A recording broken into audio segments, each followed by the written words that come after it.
How are we feeling about these late night releases? Boy, it's been a while since I've cut so many videos late at night in 1 week, but the news has not stopped coming in during this very busy off-season week. Of course, NCAA tournament. Hope you're enjoying that this weekend.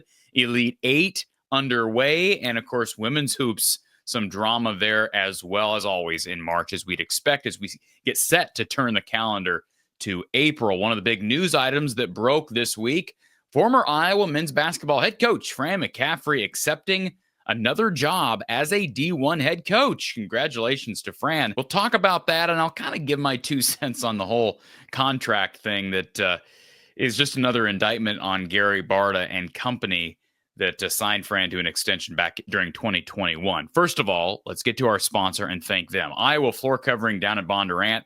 If you have a bathroom remodel on your hands, perhaps a tile shower that you envision, be sure you give them a call. They can also help you with your basic flooring problems or concerns, carpet, tile, whatever the case may be. 515-379-7000, and they can steer you in the right direction. Perhaps you don't know what you want, but you're looking to do it yourself. Visit iowafloorcovering.com/DIY. The link to Iowa Floor Covering can be found in our description. Iowa Floor Covering in Bondurant. So, former Hawkeye men's basketball head coach Fran McCaffery has been hired by the Penn Quakers. He's back in the Ivy League, a guy who graduated from Penn, so he's a very smart guy. We all know that Fran's a smart individual. Started his playing career at Wake Forest, later transferred to Penn. Take a look at that photo of Fran McCaffery, who was nicknamed White Magic back during his days as a Penn Quaker. Here is the official announcement from University of Pennsylvania. This is the announcement dated March 27th. The University of Pennsylvania has announced the hiring of Fran McCaffery as the newest John R. Rockwell head coach of men's basketball. Yes, I was not the only program to have a sponsored head coach. Anyways, McCaffery will be introduced to the community on Monday, April 7th during a press conference at 10 a.m. at the Palestra. Yes, Hawkeye fans, you'll recall the iconic Palestra. Iowa played a game out there in Philadelphia, that area of Pennsylvania, here a few years ago, and you had the slippery floors. It was humid in there. The Hawkeyes lost to Penn State. Anyways, come full circle. Fran goes back to where he played. The announcement marks a return to the University City for McCaffery, who played 3 seasons with the Quakers after transferring in from Wake. He was nicknamed White Magic, led the Ivy League in assists and steals. As a senior in 81-82, was voted recipient of the Bus McDonald Award as the team's most inspirational player that season. How about that, Fran? Penn went 36-6 in Ivy League play across 3 seasons. Then McCaffery wore the red and blue, winning 3 Ivy League titles. They played in the NCAA tournament during his sophomore and senior seasons.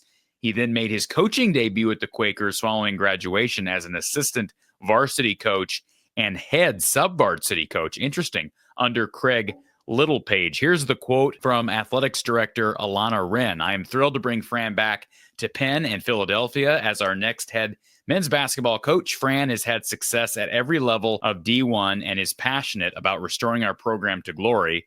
His energy and enthusiasm for leading young men was apparent throughout the process, and he has proven to be committed to player development and relationship building with his student athletes through his storied career. I'm excited and honored to return to my alma mater," says Fran. City of Philadelphia, to lead the Penn's men's basketball program. It's a program I have fond memories of from my previous time there as a student athlete and assistant coach. My vision is to return Penn to prominence in the Ivy League and beyond and bring an exciting style of play back to the Palestra. I want to thank President Larry Jameson, Alana Wren, the AD, Provost John Jackson, and Senior Executive VP Craig Canaroli for providing me with the opportunity to return home. I relish the challenge and look forward to getting started. For people that don't know, Penn has only made the NCAA tournament once in like the last 6 years, and their previous head coach, who just got canned, it had just been a rough go of it. And it's hard to fight through the Ivy League. Of course, they have different standards, right? NIL scholarships, those things don't exist there. So they'll have to fight off the Princetons and the Yales of the world, 2 programs, 2 universities that have kind of dominated that league as it relates to postseason qualification here of late. They did make the tournament once in the last, I think, 6 years and lost to Kansas in the NCAA tournament. They came in as a 16 seed. Now, remember, Fran has taken every school he's coached at to the NCAA tournament. That's Iowa, that's Lehigh, that's Siena, that's UNC Greensboro. So he does have a history of doing this. And to return home, you got to be happy for him. And now that this has happened, I questioned a little bit when he said publicly that he planned on continuing to coach. He had no intention of leaving after this year. I thought that might have been sort of a game of cat and mouse to some extent. You zig, I zag. I guess it wasn't. I mean, because he had every intention of continuing to coach, but he's in a better situation now. Why? Because he was able to get Gary Barta to agree to a deal in 2021 when Iowa extended Fran a buyout that did not include a clause for taking another job. In other words, he doesn't have to sit on his butt. He can go take another job, get paid there, and he still gets paid $4.26 million to leave Iowa. The Hawkeyes can split that up. Iowa can split it up over the course of 3 years' time. Unbelievable what Gary Barta, some of the things he did at Iowa. Incredible that he kept his job as long as he did. And I've talked about it. I think other people have said it publicly, that it seemed like Kirk Ferentz had the best agent in the world. But now that we see what happened with Fran, I think it's more of an indictment on the Iowa side, which I suspected all along. Regardless, I'm happy for Fran. Some people thought he'd end up back in Indianapolis. I kind of thought that was a possibility. His kid, Jack McCaffery, will be a freshman in Indy. Patrick McCaffery just graduated from Butler as a graduate. Of course, transferred over there and then went into grad school and played there during his senior year. And then you have assistant coach Connor McCaffery, who's dating Caitlin Clark, who plays for the Indiana Fever. So lots of reasons to be in the vicinity, but Fran clearly wants to keep coaching. It would be interesting to see if Jack McCaffery plays a year or two at Butler, if he might transfer to Penn. That was just kind of a fleeting thought. Again, without the NIL incentive, I can't imagine that happening. But you do have to think that Fran would love the opportunity to coach Jack, and it wouldn't be at a high-profile program like Iowa. Again, just a fleeting thought, probably won't happen. But I am happy for Fran McCaffery, again, even though I had some doubts about whether he would continue to coach.